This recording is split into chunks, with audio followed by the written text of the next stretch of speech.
On a cold Monday morning, January 6th, facing deadly poll numbers and even deadlier attacks within his own caucus, Prime Minister Justin Trudeau announced he would resign as Liberal leader and Prime Minister of Canada. It kicked off an 8-week leadership race to replace him. Who's our next Prime Minister? For a day, for a week, for however long until the new boss takes on the surging Conservative boss. A hell of a big job, and a short time to get there. Race to Replace is the limited pod series from Air Quotes Media, creators of Curse of Politics, The Herle Burley and Hotel Pacifico, that chronicles the whole damn thing. Your hosts are 3 former key Trudeau staffers, Tyler Meredith, Dan Arnold, and Vandana Fatima Qatar. They'll break down the candidates, their strategies and comms, operations and ground game, platform ideas and polling numbers, how the race is changing week by week.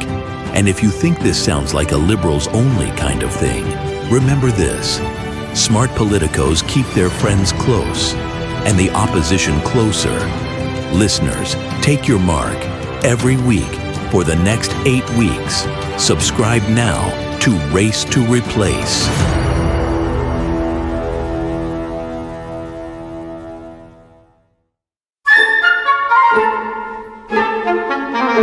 All right, you accursed, or very soon to be accursed. Let's get this live podcast at Saskatchewan Crops Forum underway. I'm David Herle, son of Saskatchewan, massive fan of the Riders. Even though I live in Toronto, green will always be my goddamn color. Welcome to the Curse of Politics. And let me warn you, the double entendre in the title is intended, because we swear a little bit on this program. Whip-smart political insight, laced with a few laughs, and profanity only when it feels natural. It almost always feels fucking natural.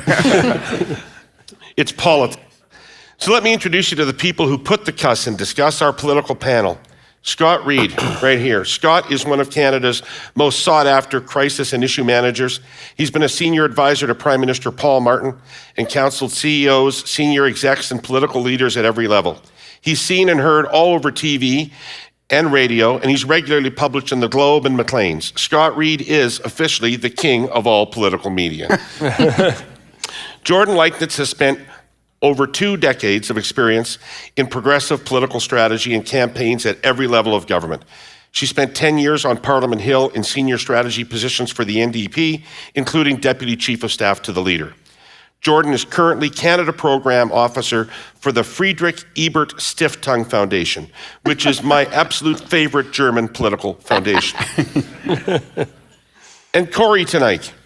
Kory, also a son of Saskatchewan, is the guy who makes Doug Ford soft and cuddly, and ultimately very, very electable.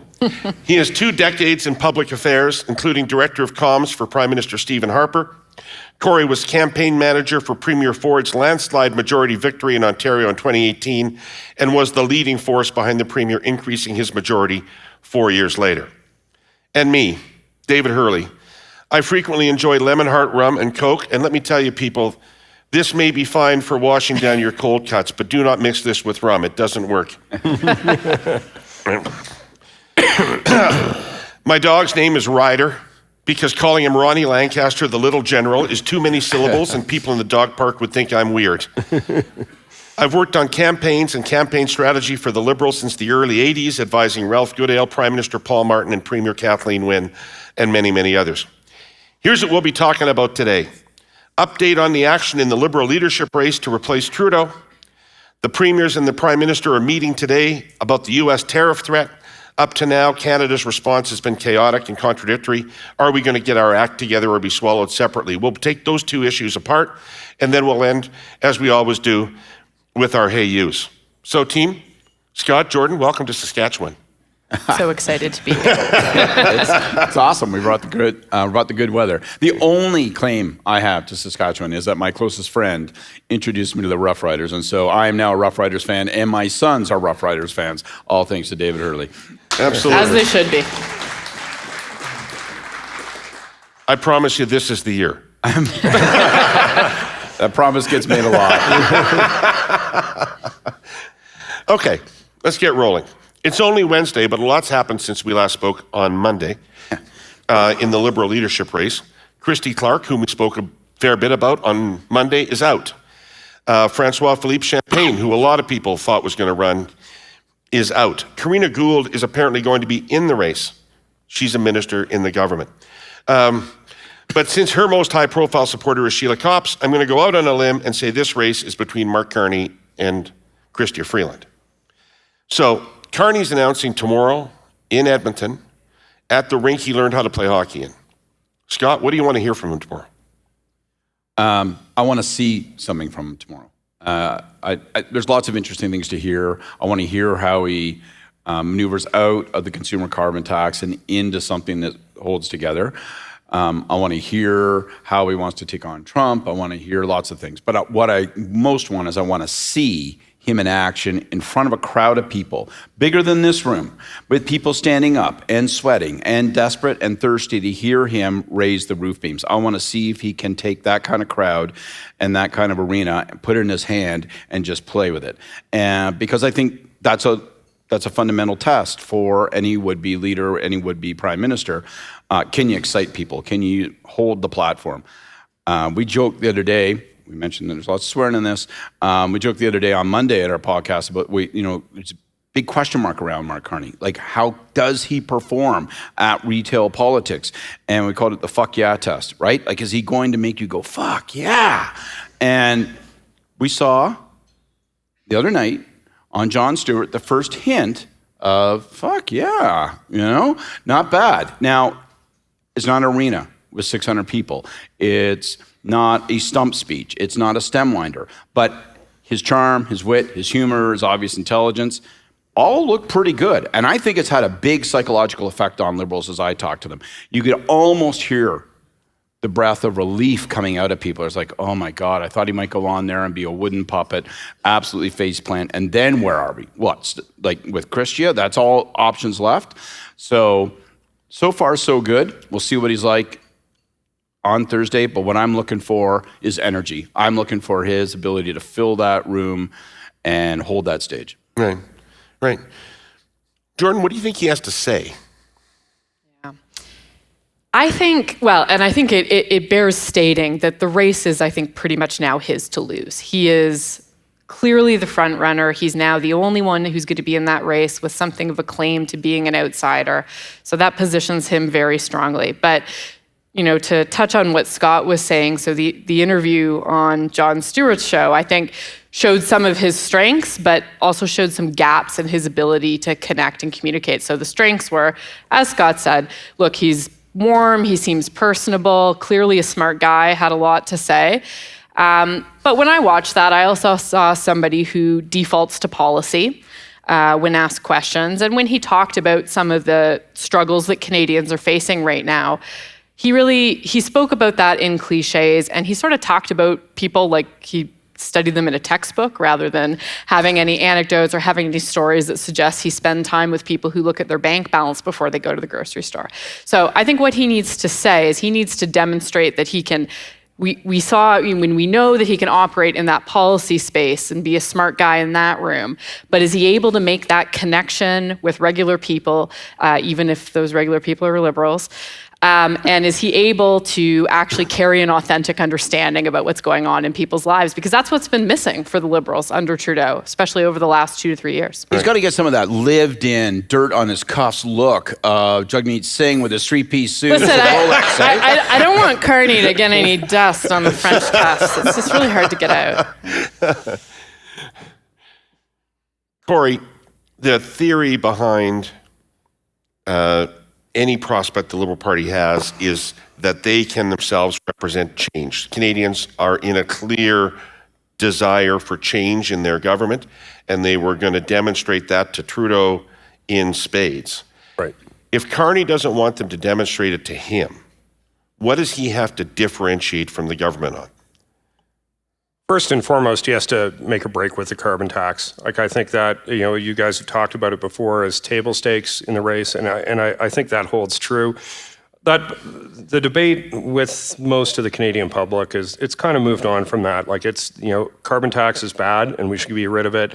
and it's become symbolic of a government that isn't listening. And so I think that's step number one. How convincingly he can do that remains to be seen. He's been, very outspoken advocate on climate change issues. He's been very in sync with the government on those things. And the challenge for the Conservative Party is going to be to not allow him to shift that ground without paying a bit of a price. I guess it also remains to be seen how many people are in the Liberal Party today who are still believe in the carbon tax, and you see elements of that. Like Wilkinson, for instance, was considering running to be the front man for carrying the message around that. And I think that's a bit of an unknown. Like there isn't a lot of disclosure on how big the Liberal list is, and nobody's really polled it to see what that looks like. But given the short amount of time to sign up new members, you got to think that there's probably more people there who are happy with Justin Trudeau and would have liked to have seen him stay on than there are people who wanted him to leave. Because that little core of support, that's where you'd expect to find it in the greatest numbers. So there's a lot of question marks. I think you guys hit on the ones around communications, but I think there's a core challenge that Carney's going to have. This is an age of populism right now, I think, and looking for people who are a little more middle class in complexion. That seems to be what's working well with the electorate, across the board. And this guy comes across as a patrician banker and sort of detached from that. And so, can he actually shift and communicate in a way, as Jordan says, that it's a hell yeah? But I think it has to be more than just a rally of Liberals. I think you got to get some buy-in from Canadian voters that he actually gets what they're dealing with. Right. Do you think the election is going to be a carbon tax election? The Conservatives keep saying it's going to be a carbon tax election, but it feels... I don't, because I think so the consumer portion of the carbon tax, I think, is going to be jettisoned overboard very quickly by Liberal leadership candidates. I just can't see them probably have the ability to continue to beat them over the head with it. It doesn't make any sense. It now represents a relatively small part of the planned emissions reductions. There's other ways to get there. And so I think you're going to see Liberal leadership campaigns come out with some alternative proposals and try to just move on from that. They have to signal a break somewhere, and that's the most logical place to do it. What I hear from a lot of Liberals about the carbon tax? It's kind of interesting, and I'm interested what your take is on it as a New Democrat, which is, I know nobody believes this, but lots of people in Canada get more money than they pay into the carbon tax. So scrapping the carbon tax is actually a regressive move. It will make poor people poorer. Yeah, if you scrap the rebates. And so I'd say, if you're not, as a good New Democrat, I would like to have my cake and eat it too. So I think that there are ways that policy can be adjusted. You will still likely have an industrial carbon price for a whole host of reasons, namely that it's very difficult to unwind that because a lot of investment decisions have been made around it. So you still have levers that you can raise some revenue from while reducing emissions that you could fund a similar type of rebate for.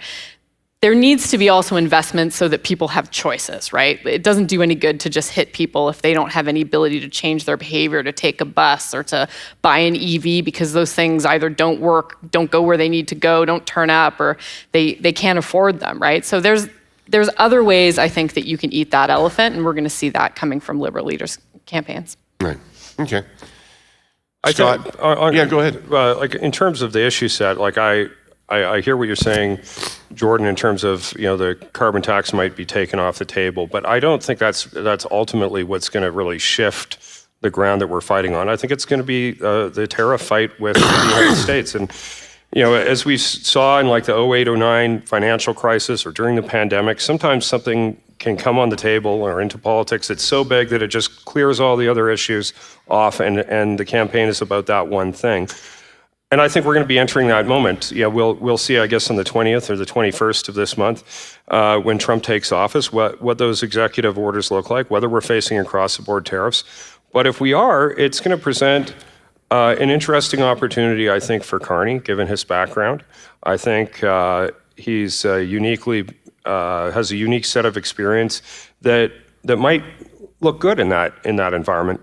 But it remains to be seen. It remains to be seen. But it's going to shake the table. It's going to shuffle the deck. It's going to, whatever analogy you want to use, it's going to bring some uncertainty into a race that I think was very certain. I, as a conservative, think Poilievre's going to come through that and win a sizable majority irrespective. But I think there's more question marks around how big that would be in that circumstances versus what the world looked like before Trump. Right. Confession time, Hurley-Burleyites. I'm a highly competitive guy. My high school basketball coach, Mr. Schweitzer, who told me to shoot more and jump less, would agree with that. So would most of Ottawa. I'm guessing you're not shocked.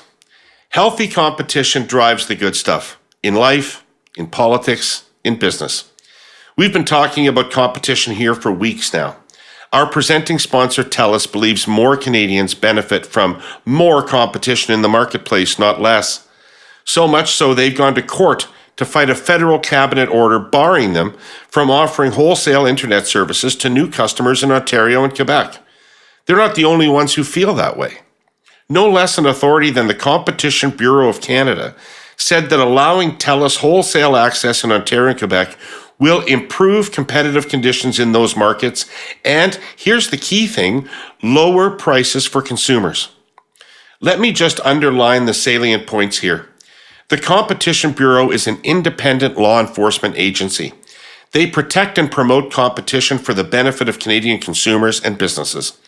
They're evidence-based and follow the facts. And they've reiterated their position on this matter 3 times now in writing, most recently just last week. That's not doubling down, it's tripling down. Putting it mildly, it's a curious thing when a federal cabinet order is so at odds with the consistent opinion of an independent federal law enforcement agency. If you feel similarly and want to make your voice heard in supporting policy that encourages competition, innovative service bundles, and more choice, please add your name to TELUS's petition at demandmoreinternetchoice.ca. Scott, how do you think, Kory made the point earlier, and it to me, it's the underlying core point, which is we're living in a populist era, right? And in which people are angry at the status quo, they're angry at the institutions that have delivered the status quo, and they're angry at the people who represent those institutions. I have just described Mark Carney, right? How does he manage his way in an election campaign in this environment? Do you have to compete on populist terms? Does he have to get dirt on his French cuffs? Or can he be successful running as the ultimate avatar of the system? No, he can't win as, being doctor establishment and saying, I'm here to give you your good medicine. But he hasn't hit a certain threshold of seeming like a regular guy, can talk like regular people. And, folks talk about, if you read a newspaper story about him, they'll talk about, well, he'll bring a greater emphasis on economics given his background. There's a distinction between economics and finance. He brings a background in finance. I think he has to make certain he can talk kitchen table economics with people. So he'll have to hit that threshold. But I think there's another opportunity which helps to shift the focus away from the carbon tax and onto what's going to be this just absolutely choking anxiety we're all going to be living with about tariffs and Trump. And it won't be what I think Chrystia Freeland says she's going to do, which is present her plan on retaliatory tariffs and all that sort of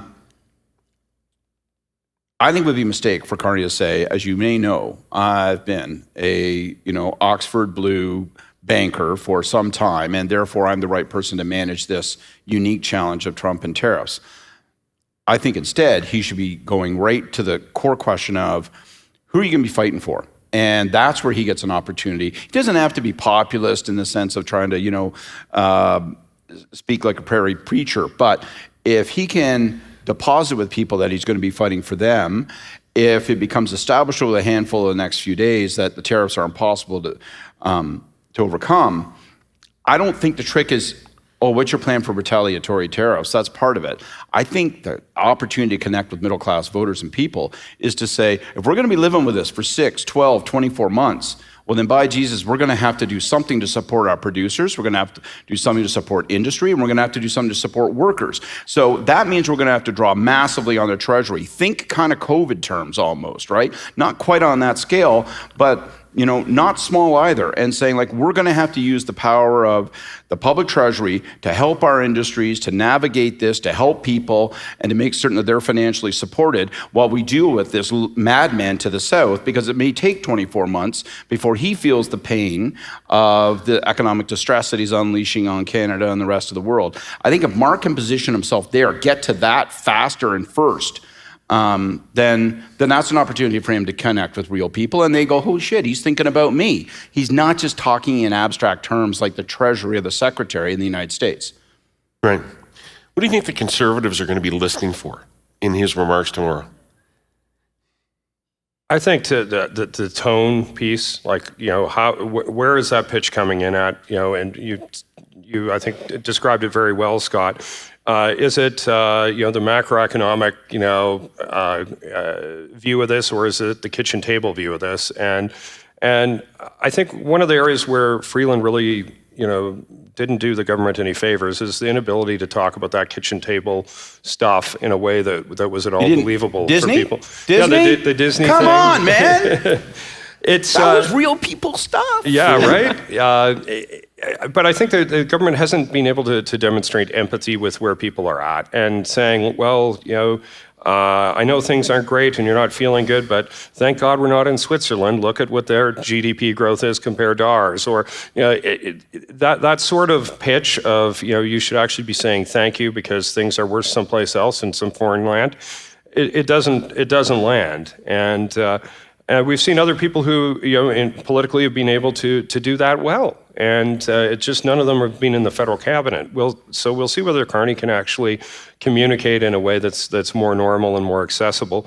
There's not a lot in his background that would indicate that he has a lot of experience doing that. So this would be a surprise, I think, to have that skill set out of the gates. And he doesn't have a lot of time to develop it. I think how you see most politicians develop that skill set, it's being on the campaign trail for prolonged periods of time.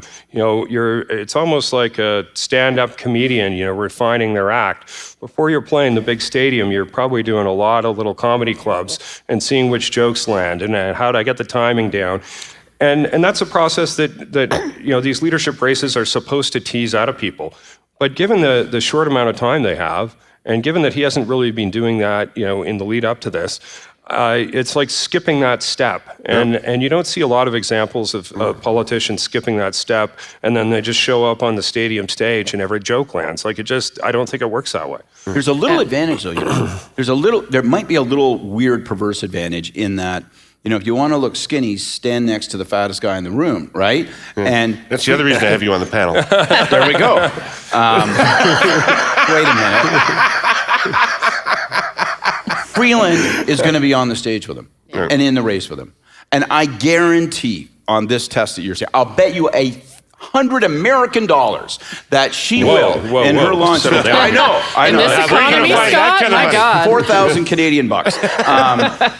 She will in her launch speech do the really contrived, painful communications device of going, when I was considering whether or not I would run for leader, I was talking to Barbara from Hill, and Barbara explained to me that even her and her husband working 2 jobs, and it'll be that whole canned, it got written down for. So if Carney, he can look better at when he's standing next to her, and let her be professor pupil, and she can maybe take that, and then he could actually look a little more regular if she falls into that trap and he avoids it. I gotta say, it's striking how poor these choices are, right? For the Liberal Party, in the sense that there really are some pretty deep benches there in terms of politically talented people who bring a variety of potential different things to a leadership role. And really the race has now whittled down to two frontrunners who both have really important flaws. So obviously Freeland, because she's so tied to Trudeau and her own But she's doing history. it for Barbara. You're forgetting that. For Barbara. So It's all for Barbara. But her political acumen hasn't changed since before that letter, right? It's still what it is. And then Carney, who, even though he may be a warm and smart person, is so vulnerable to being portrayed as effectively the monopoly man out there, and who is somebody whose claim to credibility, claim to competence really relies on the very institutions that a whole bunch of Canadians don't feel have been serving them well. So great, you're a two-time central banker. Well, I don't know about you guys, but I was not so happy with central bankers over the last few years. They've been causing a lot of pain for people, right? So I think that as a New Democrat, I feel great about both of those choices for the Liberal Party. And I was going to ask you whether the NDP see opportunity in this race, because obviously you like to run against blue Liberals more than left-wing Liberals, right? You like to run against Martin rather than Chrétien. You like to run against...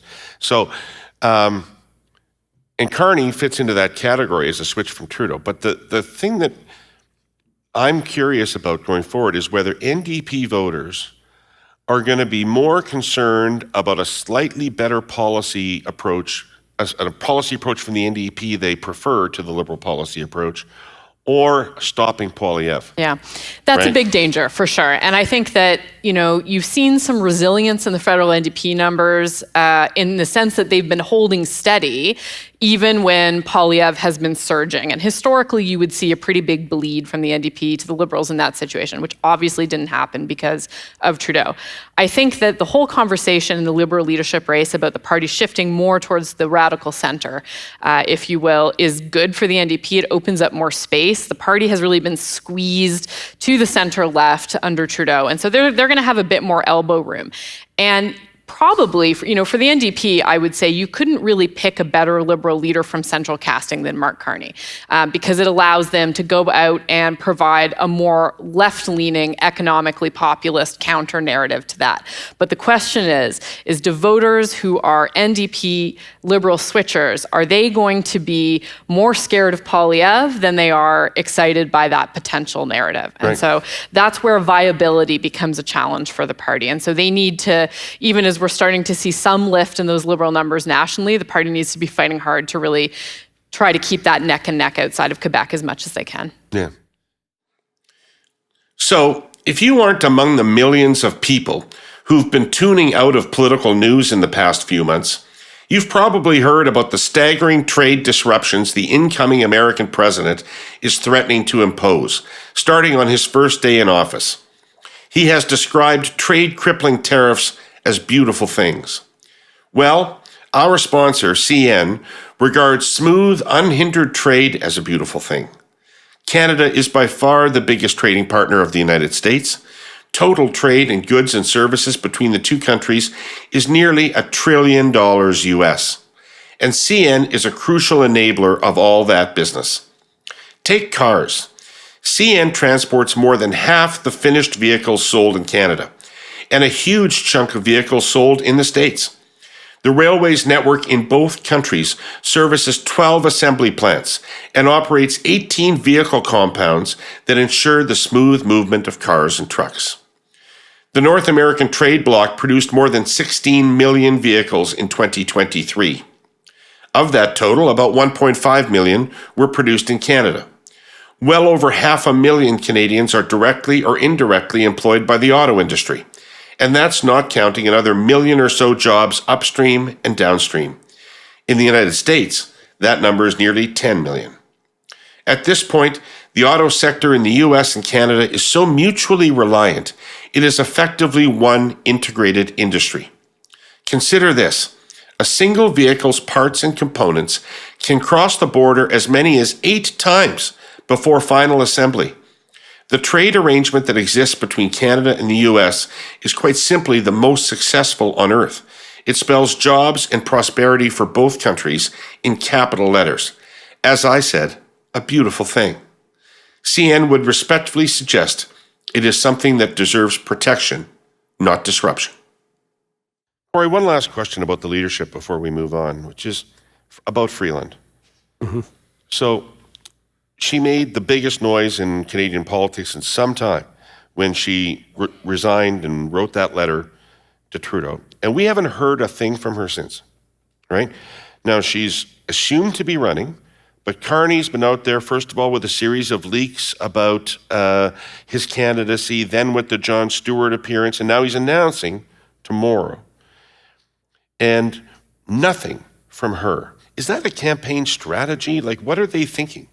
Well, if it's a strategy, it doesn't seem very strategic to me. Like, I don't know why she wouldn't be the first out. I think that to the swift goes the victory in a race that's this short. Like, you want to be out there selling memberships. You want to be recruiting key organizers across the country, and that's a competitive process that needs to be supported by the candidate making a pitch. You know, why would I support you as leader? It's not like Freeland's time in cabinet has demonstrated an obvious aptitude for political communications, or that somehow the party would be better off with her leading it. Like, she's very closely associated with Trudeau, very unpopular guy, on and on. Like, so I think she needs to really create some definition around that candidacy if she wants to be successful. She's been so silent for so long. I'm starting to wonder whether she's going to enter the race at all. Right. And I think there's a question mark around that. Like, and and if she doesn't, it's going to be, I think, in part because she was silent for so long. You know, if she had actually gone out and staked some territory, I think she would have probably, scooped some people who may now endorse Carney on the basis of that interview. She was never hotter than the day after her letter. That's right? And it's just dissipated. Well, she's day late by to a day. party that she kicked off, right? Yeah. It doesn't make any sense, and she's lost that momentum now. But if she doesn't run, we were chatting about this at dinner last night, and I was that before the bourbon or after the bourbon? As much as I could think of anything after the dinner, I did think a little bit about this one question, and that is, should you have a race at all? If it's a couple of nobodies, right, versus Mark Carney, why have a race? And is there a benefit to doing that? Does that attract attention? But as much as I like the whole sort of pro wrestling thing, like, you got to have a heel in this race. You have to have somebody that you're actually fighting. And if she's not in there, like, who's the opponent? Like, there really isn't one. I think Trump's going to have to be the heel in the race, actually. I don't think there's any trouble. I think he's wearing that. I know people will then say, oh, Carney, look, he's Kamala Harris, like the party just rolled over and handed it all to him, and he didn't go through the crucible of being tested in leadership and all that sort of stuff. I mean, there's so little time. Trudeau's jammed the party so deeply in to this difficult corner. I actually think that would be beneficial. If she didn't run, I would just say, you know what? Put a ton of pressure on the likes of Karina Gould, those two other guys nobody's ever heard of, who gives a rat's ass. Get lost. Let's give this guy as much space as he can, because he doesn't have much, to try to reframe this election over who has the right plan to respond to Trump, give some ability to crawl up from underneath the huge boulder that is Trudeau and his brand, and see if any of it helps. Hard disagree. I think you got to road test the merchandise. Well, if she's not running, is there any chance that the Liberals would pick somebody else? No, not really. But I think you need to get Carney's not very good. We're turning to Frank Baylis. Maybe not Frank Baylis. But I still think you need to give him some practice runs before he walks into the Thunderdome. We don't know. We still don't know. That interview with Jon Stewart was great, but that you wouldn't find a softer interviewer if you were being interviewed by a pillow. So he's about to go in and funny pillow. Jordan Peterson's not that probing either. No, that's true. I'll give you that. Yeah. Well, let's get Polyev sitting down with CBC, and but let's see Carney actually under some pressure. We still don't know what he does there, and I think if I were a Liberal, I would really want to see that before I were buying. Right. All right, let's move on to the important shit. Premiers and the Prime Minister are meeting today for the first time. We're 5 days from the tariff doomsday clock. The people I talk to that I think would likely know believe these tariffs are not a threat. They're coming on, they'll be on it right off the top, and he believes in them. We're not going to easily negotiate our way out of them. with some border security measures or some increased defense spending. And these tariffs could quite possibly be in place for some time. So Canada, there's been such a vacuum at the federal level that Canada's been going off in all sorts of different directions. And, you know, premiers have been running their own shows. Ford is Captain Canada on this. And I suspect it's going to serve him very well because I know I like what I hear out of Ford. And on the other hand, Smith and Legault and Moe are all doing special pleadings, trying to suck up to Trump and hope that their province or industry gets exempted from these things or treated differently somehow. What are the prospects, Kory, of putting Team Canada together? I think there are challenges, and I think you're seeing that play out today in the Premier's meeting in Ottawa. I think there are a lot of question marks around, in my view, around the strategy that Danielle Smith's taking. I agree with you, tariffs are coming. I don't think if you're going to negotiation with the incoming president, you take a bunch of tools off the table that might compel the Americans to change their mind on the tariff issue. I think you've got to threaten everything. I think you have to do it in a way that brings pain to American consumers in a way that is substantial enough that it compels the administration to back off. And that's not going to be a fight that's over in a few weeks. This is something that could be going on for the next 2 years. Like, it might not be until the midterm elections that we actually see relief on some of this front. What does that mean for Canada? Probably hundreds of thousands of people out of work. Probably means that our dollar is going to be more like 55 cents than 75 cents. These are the impacts could be huge. And I don't like the idea of saying, okay, well, we're going to deal with this, but well, you know, Ontario, you and Manitoba and Quebec, you jump out of the trench and charge the enemy line, and the Premier Alberta is like sipping a cup of coffee and saying, "I'll don't worry, I'll come with you later." Like, I don't think that is an approach that's viable. I think we're all in this together, and I think we're going to have a coordinated strategy. And work as a team. And I hope that the premiers will get there. The challenge is the guy who's supposed to be bringing the premiers together is deeply unpopular, and he's on his way out of the office in a few weeks. I think there's potential for Dom LeBlanc to help rally people to a common position, but he's not the one sitting at the front of the room chairing the meeting today. It's the Prime Minister, and to say that there's no love lost between the Prime Minister and most of the premiers around that table is an understatement. Well, do Danielle Smith and Scott Moe have a problem with Trudeau's leadership or federal leadership?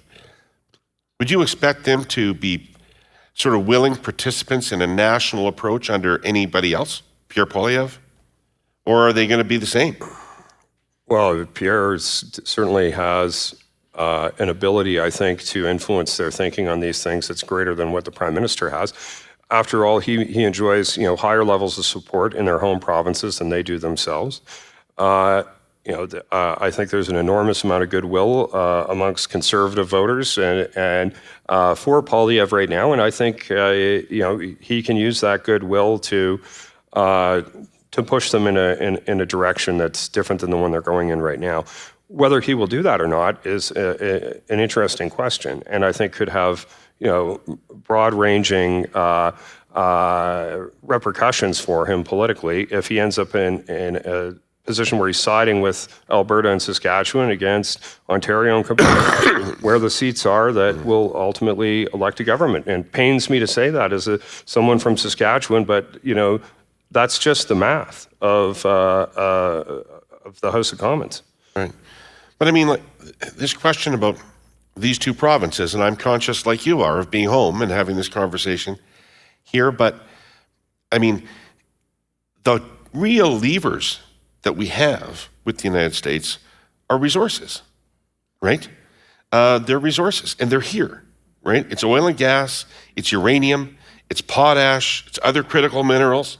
There's some electricity in the east, but fundamentally, if we're going to use the levers we actually have to punish the United States, these two provinces, Saskatchewan and Alberta, are going to have to step up.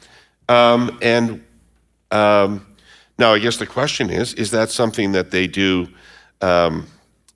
is that something that they are compensated for doing in some way, or is that they just expected to take a hit for the team, or what? Yeah. No, I mean, I think that there have to be any number of creative solutions like that on the table. And to be clear, when these tariffs come in, if they come in the way we're talking about, this is going to be cataclysmic for the Canadian economy in terms of job losses, in terms of harm to our industries. And so there is going to be a need for bringing forward supports there anyways. And so I think that that can be negotiated. As to what Poilievre would do if he were prime minister and whether he would feed a divide or look for a united federal role, I am not so sure. I think he would have a bigger bully pulpit for sure with these provinces, but whether Danielle Smith, for example, would change her approach, it would really require her flipping the whole theory of her case, because the case that she's making is to carve out Alberta. So she is living in a world where she believes that Alberta can win while the rest of the country loses. And I think that in order to switch this, the case has to be made more broadly, more publicly by somebody in the federal government that there is no scenario in which any province can go it alone and have the country not winning, right? Like we have to do something that is helping every province simultaneously. Right. Scott? We can't forfeit those levers. We need them. They're almost the only thing that's going to persuade the American public that Trump's policies aren't worth the price. As Kory says, the challenge is that when you can't, and we can't do what we call a surround strategy like we did last time, where we just get a few governors, some senators, Congress people, some business people, and they all go to Trump and say, listen, you got to back off on this, right? That's not going to happen this time because everyone is shit scared of Trump. He is so dominant politically within his own party and within the country as a whole. No one's going to march into his office and tell him something he doesn't want to hear. So you will not have a successful surround strategy. So it's got to be from the bottom up. It's got to be exerting pain on the public so that the public then transfers it to the political level and they start to withdraw their support and Trump goes, all right. That will take time for all of those things to click into place and flow through. And I think the obvious and inevitable outcome is, in order to avoid this monster economic crisis from mushrooming into a national unity crisis, which then compounds the economic crisis because we're weaker and it's obvious and therefore we're going to be more taken advantage of, is that we're going to have to create policy to shove right into the center of it. And we're going to end up having, like the objective is to deny Trump and the Americans those resources. So we're going to have to pay, I think, our producers to not give those resources to the Americans. I think it's almost as simple as that, and it isn't simple. How much of that is cushioned by a dollar that floats down, so that's a bit of a shock absorber, and takes some of the economic pressure off. All the precedents that will create, like if you say, well, we're going to do this in oil and gas, we're going to do it in ag, we're going to boost a bunch of crop insurance or whatever have you, and I was talking to a fellow here who was saying that even if maybe the premiums don't look super attractive, the situation's so uncertain, maybe I got to get more crop insurance, maybe the feds fill in there, but then you're going to hear from Legault saying, well, what about our industries and critical minerals, and what about mining, and what about all those that are associated with it? So it's not easy, and it's going to be a pressure cooker, and it's going to cost a pound of money. Money. Like we're just going to have to ransom our own treasury, but that's the spot Trump put us in.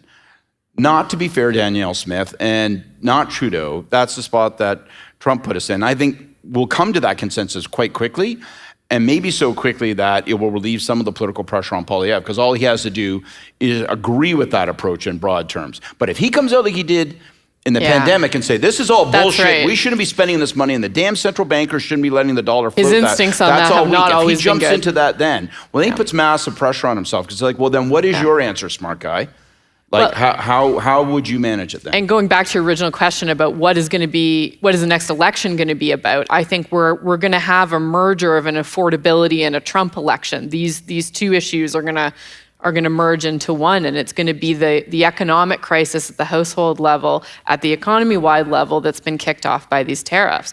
And I think it's also worth stating that it's really not likely that it's anything Canada specifically does in terms of our advocacy, either the provincial or the federal level, that's going to stop these tariffs. It is going to be US public opinion and the price that people are paying at the pumps that's going to do that work. And so in order for that to happen, there cannot be carve-outs for the single most important resources that are driving that. Right. Kory, Doug Ford is doing, I'm sure, what is instinctive to him to do on this file, but is also speaking to an audience that wants to hear that kind of talk about Canada. Mm-hmm. What do you think the citizens of Alberta and Saskatchewan want from their premiers? Wait, the hat, man.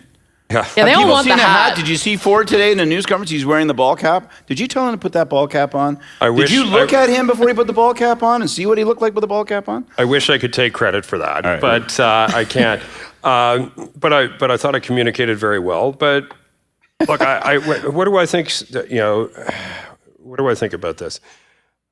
I'm really worried about the unity of the country during this period, and I think you're seeing the fault lines emerge.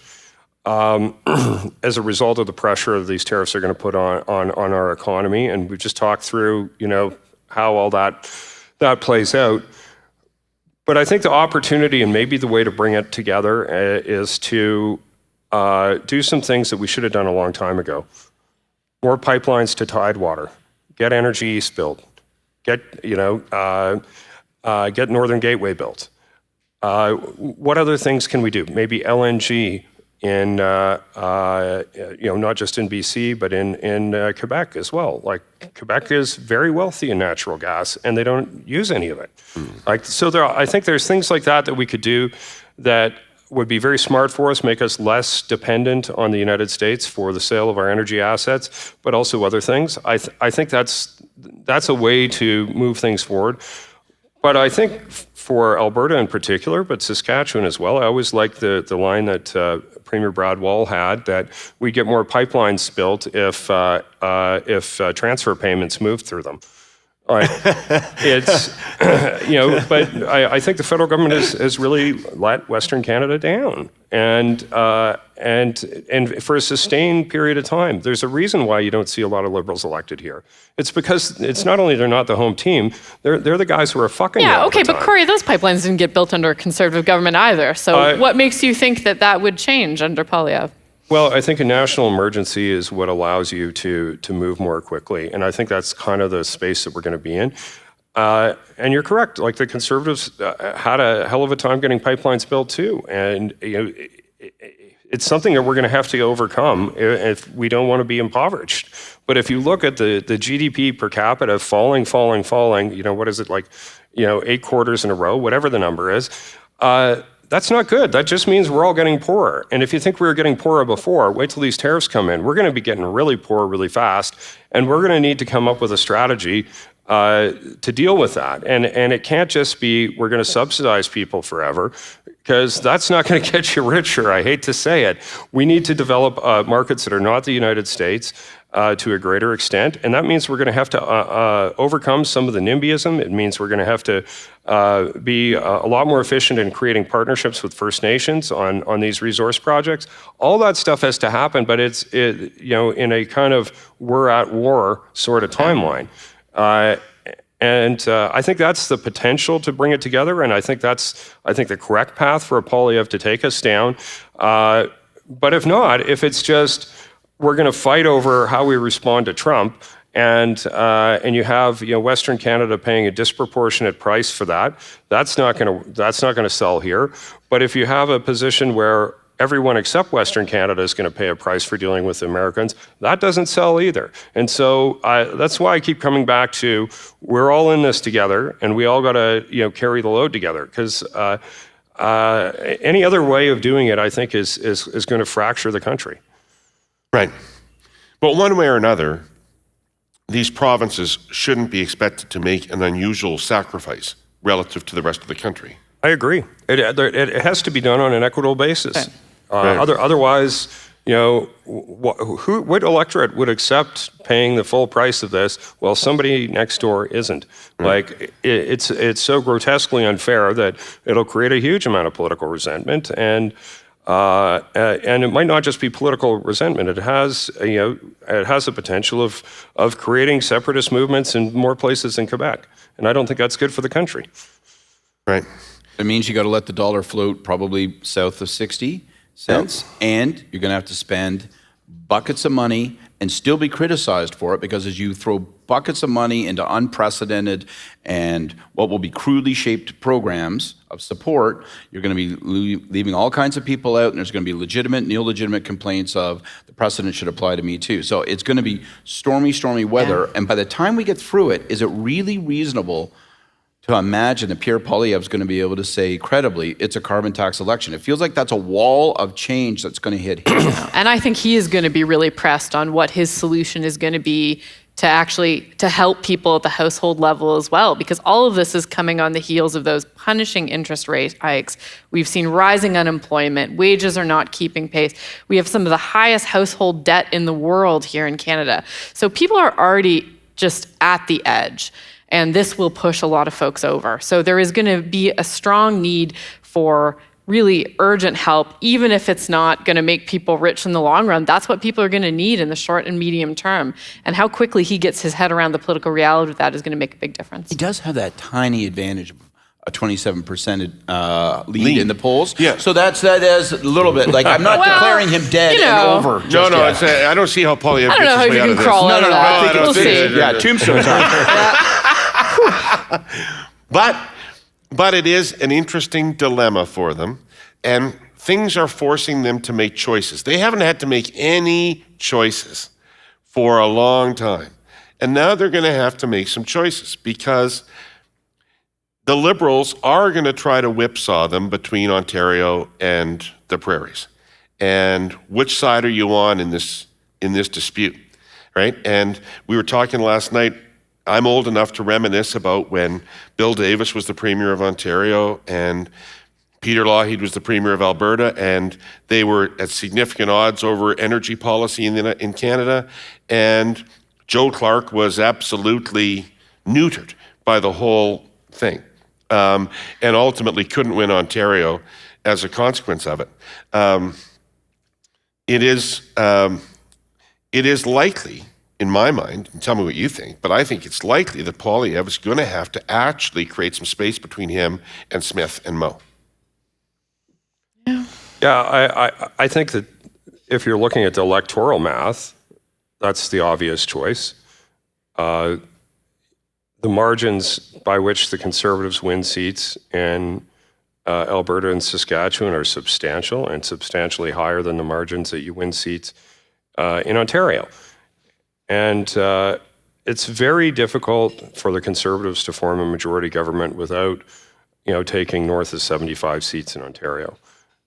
I think it's safe to assume that they will face similar challenges that the Conservatives always do in Quebec, in terms of, you can kind of get to 12 or 15 seats, when you're doing really well, but it's very difficult to get beyond that number. So you need the seats in Ontario. You really do. If you look at Harper's majority in 2011, without Ontario, not possible. So I think the politics gravitates towards being closer to Ontario's position, but I think culturally within the Conservative Party, it pulls you in the other way. It pulls you towards Alberta, it pulls you towards Saskatchewan. I think that's the roots and the sort of ideological and organizational center of the party continues to be in Western Canada. And so it's going to be a tough choice. I like your Davis, Clark, and Lougheed analogy, because I think some element of that could play itself out. We talked about how Carney's untested. Well, we have an idea what kind of politician Pierre Poilievre is, but when you're a minister in a government and when you're an opposition leader, you aren't tested in the ways that you are as a prime minister. And it's always a little bit of a surprise how people govern once they're in that chair. Stephen Harper lived his life as like a movement conservative prior to office. When he became prime minister, it turns out he's a conservative incrementalist. Yeah. And I would have never guessed that.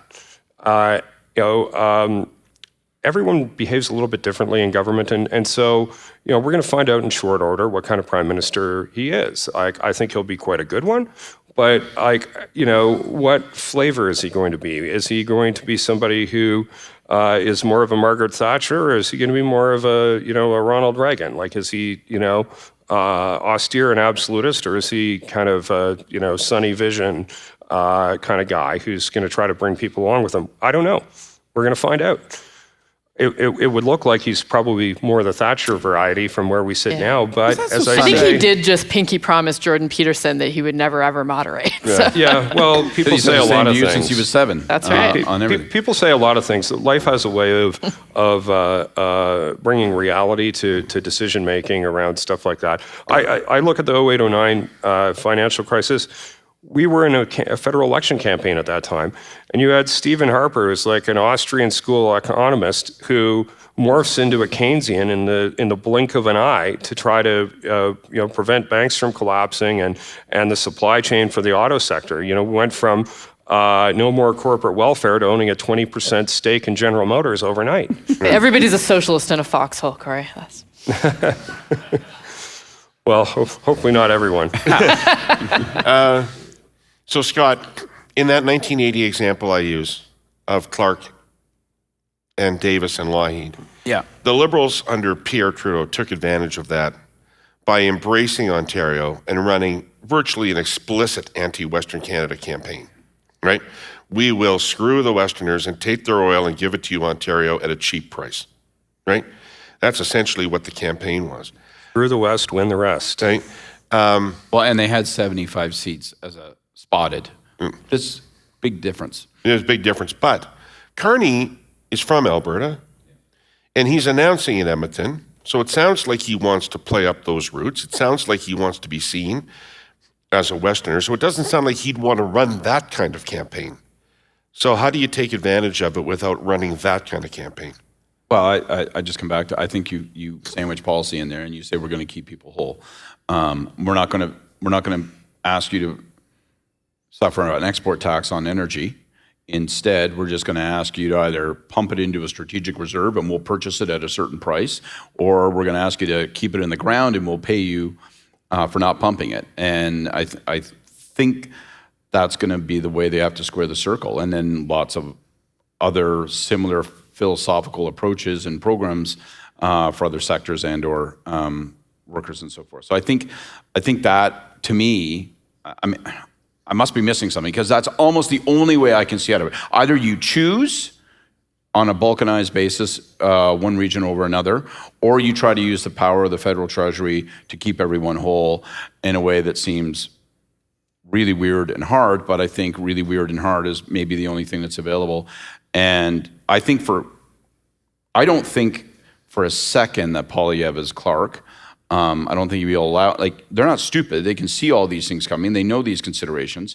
He'll keep yelling it's going to be a carbon tax election, but the trick for him is to make certain it remains a change election, right? And that it doesn't become a referendum on how to deal with it. He's got to be like, these guys didn't get it on affordability, they didn't get it on the carbon tax, they are out of gas, and they are therefore not able to deal with this thing. It's time for change. That's where he's got to stay, and he's got to figure out what his change play is on this question in Canada-US. But I don't think he's going to allow himself to get wedged in like Clark. And I think maybe the Liberals would take him off that hook by putting in the kind of policy supports I'm talking about. Even rhetorically, it's dangerous, though, right? I mean, Kory is right to be concerned about the unity of the country. There could be some shit said that can't get taken back. It's really combustible. Okay. Well, I think one of the areas where there's some space for change for him on this, because the federal government is being so fucking stubborn on it in a way that makes no sense, is getting to 2% of GDP on NATO spending. And we've had this conversation before, and it's like, well, that's a lot of money. Well, guess what is a lot of fucking money? Dealing with tariffs. And I think if we could hop in a little time machine and go back and spend that money on defense, it would look like the bargain of a century. But I think everyone's going to be there, Kory, and it's not actually what's motivating Trump. There's no differentiation there. I don't think it's the only thing motivating Trump, but I think it is one of the things motivating Trump. Do you think he'd back off tariffs if we went to 2%? I think that tariffs are in part about showing the Congress a path, a revenue source to get his tax cuts renewed and a bunch of other things. I think that's part of it. But I do think that you can take him at his word that the NATO spending is an issue. It was an issue for the last administration. It was an issue for him the first time out. It's an issue for most of our NATO allies in Europe and elsewhere. And I think if we're talking about things that show a different approach from what this government has taken, I think that's one of the ones that I would be using if I were Poilievre. And, he's using it with, I noticed the NDP Premier of Manitoba, Wab Kinew, was out again today, pushing this issue very hard. And the federal government response was fuck off. Which is, I think, the wrong answer in this circumstance. Well, because even if it's not the reason, for the tariffs, I don't think it is the reason for the tariffs, but if we're ever going to get him to take the tariffs off, there has to be an exit ramp for him. Sure. There has to be something he can point to that he's got.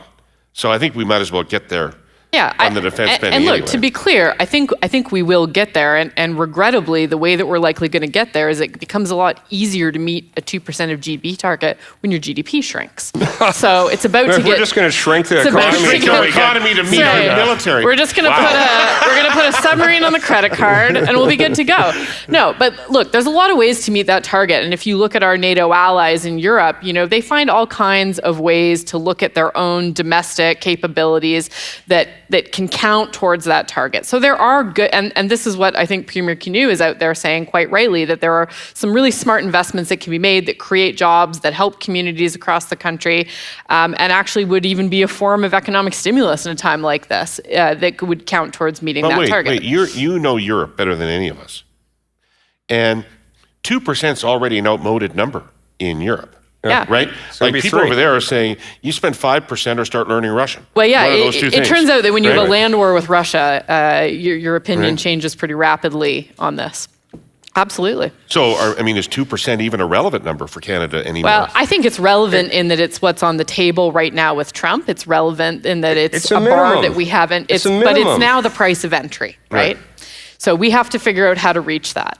And by the way, I think it's worth pointing out that the lowest ebb that we've had of military spending over the recent years was under a conservative government. And Poilievre was not quick to get to that 2% commitment either. Well, look, if people are offended by being called the 51st state, then start acting like a fucking country and have an army and a military and do the things that countries do. But if you just want to be a protectorate, if you want to be, Puerto Rico or something, well, then that's a different thing. But don't be offended about the disrespect of being called out for not actually paying for your own defense. Like, we have 3 oceans. We barely have ships to cover 2 of them, and we have nothing in the far north, where actually most of the threat comes. And most of the, if you want to say where's the silver lining in climate change, it's the opening of the Northwest Passage. You need icebreakers, you need all of these kinds of things, and we have none of it. So I'm no fan of Trump, but I got to say, I'm not a fan of Canadians who do not take the bare minimum obligations you have as a nation seriously and then get offended when you get called out for it. I hear all that. But in July, that 2% commitment is not a remedy to the trauma the country's going to be suffering. It doesn't get Trump to stop it. And I think that is going to be the dominant question of the federal Liberal leadership race, of the federal election, and of whoever is prime minister after that for probably a year or so. And so that's the box you got to unlock. Well, the G7 meeting in Kananaskis in July is going to be something. Yeah. Yes, it is. That's going to be a hell of a meeting. It'll be another gang up on Trump, and he'll say, kiss my orange ass. Yeah. Well, you know what? That's the kind of classy remark that reminds me of Gordon Pinson. So it's time for our heus. Ladies and gentlemen, please return to your seats. The heus are about to begin. Excellent. Jordan, you got one?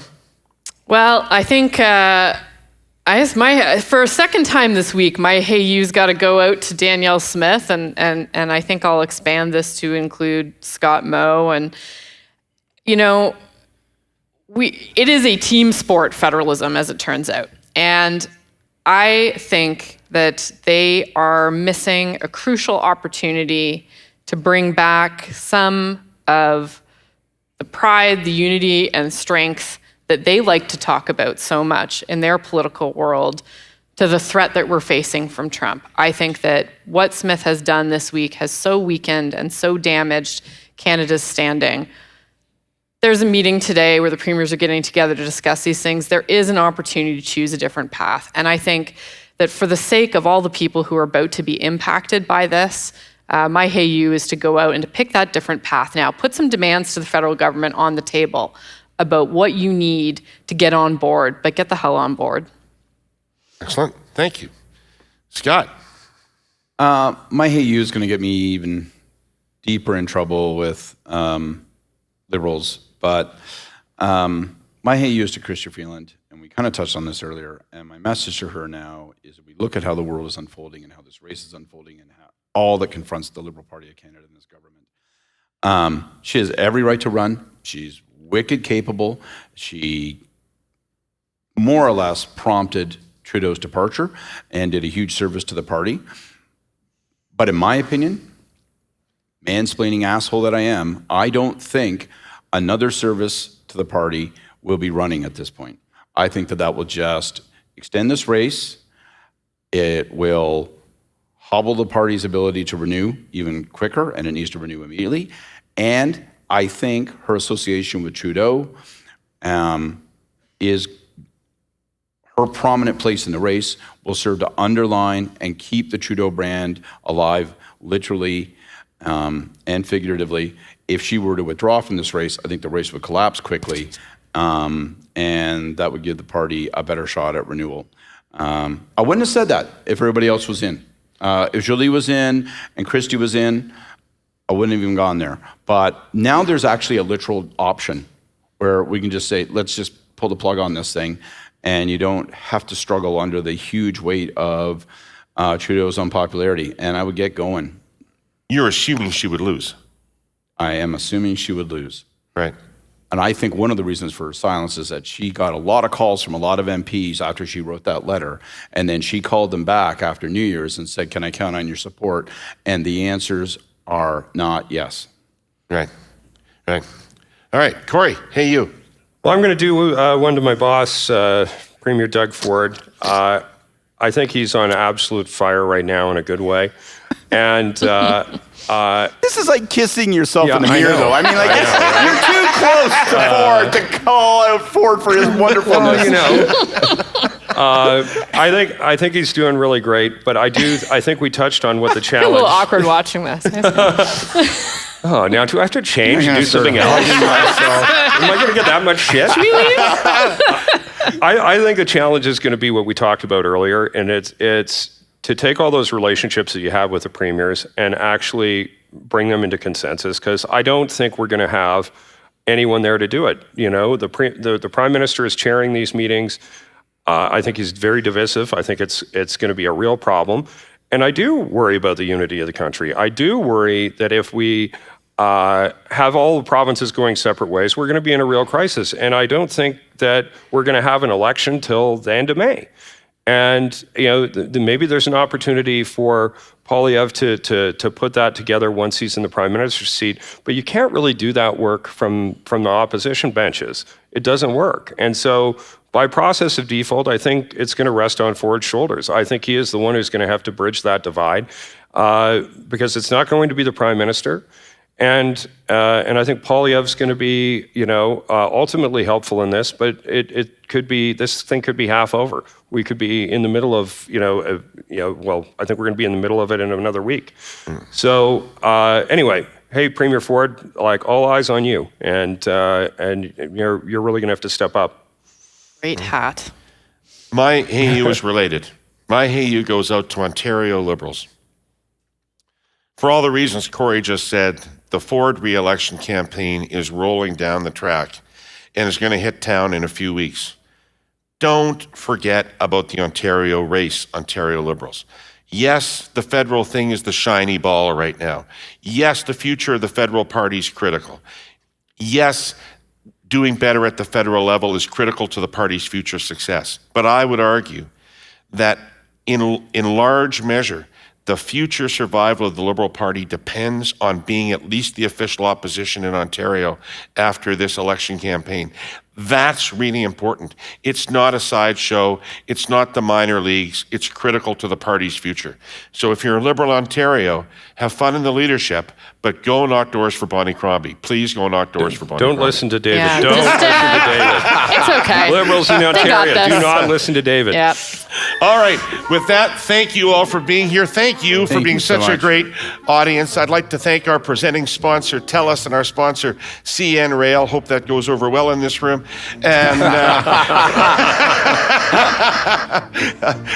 And that's our special bonus crop conference, Curse of Politics. Thank you very much.